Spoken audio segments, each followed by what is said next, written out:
Nós teremos agora o momento BMS. Então eu vou convidar ao palco o diretor de tributos federais da BMS, senhor Paulo Gomes. Seja muito bem-vindo.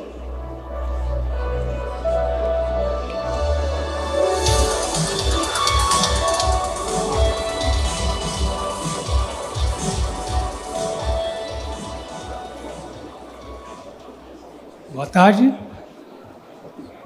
Alô, alô, boa tarde. Bom, meu nome é Paulo Sérgio Gomes, eu sou advogado. Eu tive a oportunidade de trabalhar na Receita Federal por muitos anos e lá tive experiências importantes em relação a vários segmentos no controle da evasão fiscal. E agora, diretor da BMS, eu trago essa experiência aqui para a gente poder bater um papo sobre questões tributárias.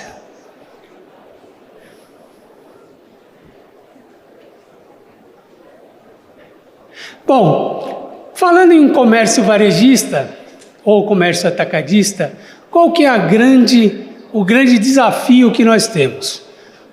Bom, nós temos um mix muito grande de produtos. Então, é da nossa rotina ter muitas mercadorias para enquadrar, muitos produtos para classificar, e com isso a gente apura PIS, COFINS a pagar, ICMS a pagar, em função dos enquadramentos que a gente faz ao longo do tempo. Então, o que acontece? Manter 100% desses enquadramentos de forma correta, conforme diz a legislação, é um desafio muito grande. É um desafio quase que impossível da gente ter 100% desses produtos bem classificados. Então, o que a BMS faz? Ela ajuda vocês a chegarem a esse patamar, né? Juntos a gente tenta chegar aos 100%, o que significa economia, o que significa compliance, né? Então, se eu não tenho economia, pelo menos eu tenho aí uma situação de conformidade e fico à vontade para receber a visita da fiscalização. Nós vimos agora há pouco essa questão do PROCON, né? E dizendo que eles são implacáveis, a Receita Federal também né? Inclusive, ela às vezes é injusta. Injusta porque mesmo você pagando mais do que o devido, você pode inclusive ser autuado da mesma maneira. Eu cito um exemplo, nós temos a Ambev ali, né? E quando a gente fala de bebidas frias, ela tem uma tributação concentrada. Mas se por acaso o seu fornecedor te vende essa mercadoria tributada, pode acontecer, ele pode te induzir a erro e você entender que você também tem que tributar essa mercadoria. E assim você faz. Você compra tributado, vende tributado de PIS e COFINS. E o que isso ocorre? Você está recolhendo mais do que deveria e é capaz ainda de ser autuado pela Receita. Por quê? Porque de repente você tomou crédito na entrada que não deveria.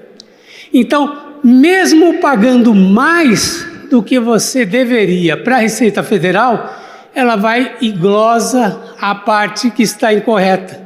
Por quê? Porque a Receita Federal não é consultoria.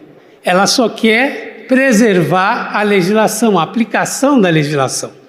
Então, nesse aspecto, é muito importante a gente estar em dia com a nossa legislação.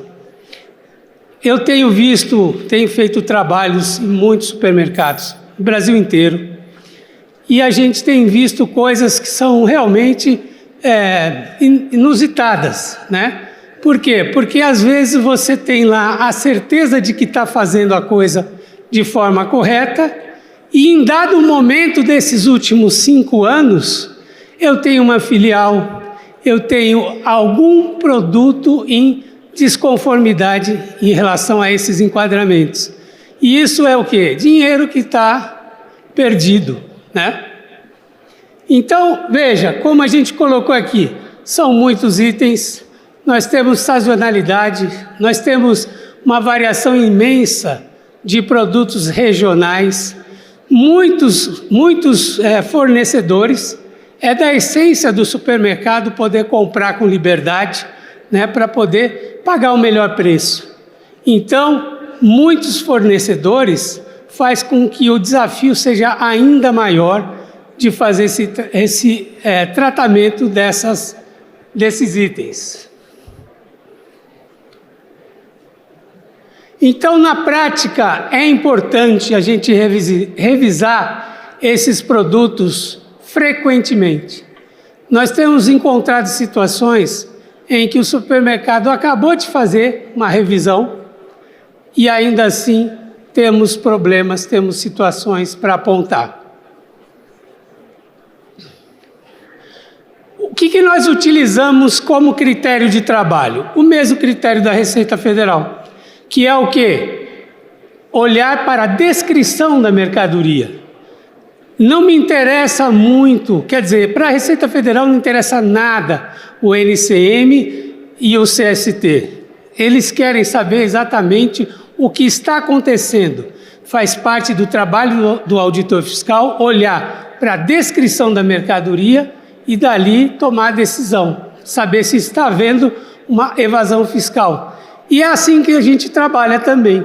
A gente olha para a descrição da mercadoria para encontrar a situação que legalmente é suportada. Então veja, a Receita vai olhar tanto a entrada como a saída e vai fazer a autuação conforme achar que não há enquadramento na legislação.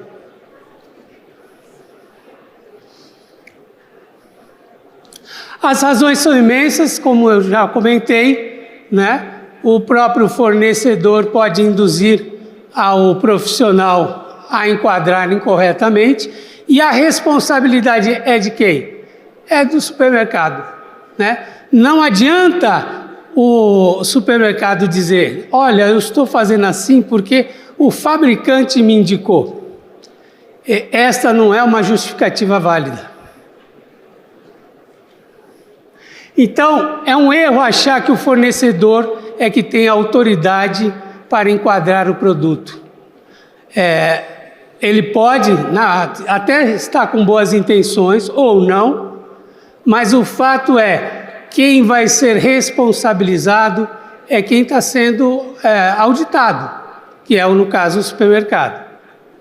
Isso até pode valer para o ICMS e para o IPI, mas para o PIS/COFINS a gente tem que ter essa preocupação. Aqui eu coloquei um exemplo prático daquilo que eu acabei de falar, em que a empresa, apesar de pagar mais caro, ela pode ser autuada pela Receita.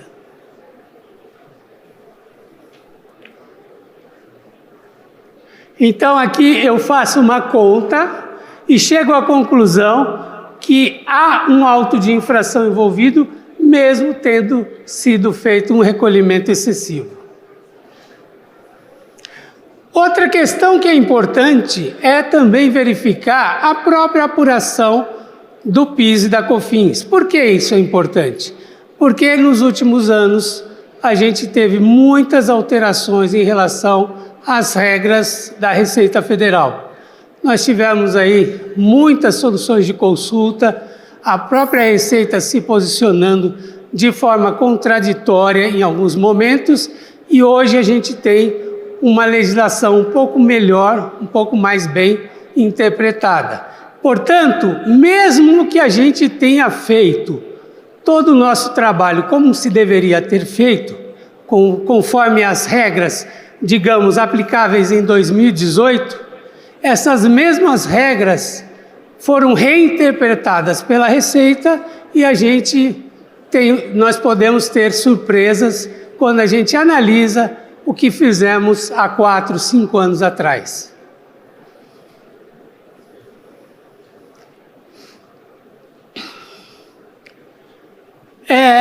uma coisa bastante importante em supermercados, isso eu gostaria de chamar muita atenção de vocês, é a transparência da informação. A Receita Federal, ela quer que todo o seu movimento seja detalhado no SPED. O SPED foi criado para isso e muitas vezes algumas consultorias encontram créditos e propõem aquela tomada de crédito extemporânea. Isso é ruim, isso chama a fiscalização.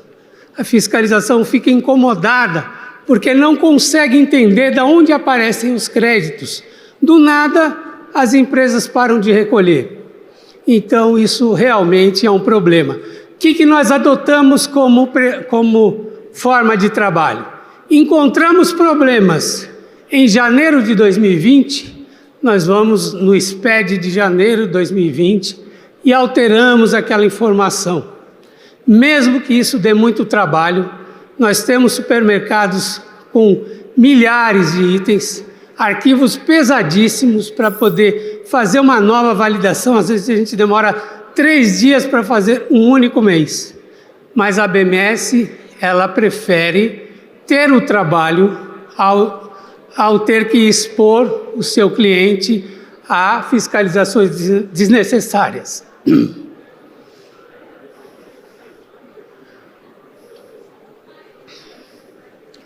Então, essas retificações, elas são fundamentais. São muitas linhas, mas ainda assim é o caminho mais adequado. Por fim, eu gostaria de falar um pouco do imposto de renda. Muitos de vocês têm créditos, benefícios fiscais, créditos de subvenção, outros créditos de fontes pagadoras, e isso é muito importante que a gente dê uma olhada nesse ponto. Enfim, meu tempo está esgotado, muito obrigado pela atenção de vocês. Muito obrigada pela sua participação aqui conosco, Paulo Gomes, muito obrigada.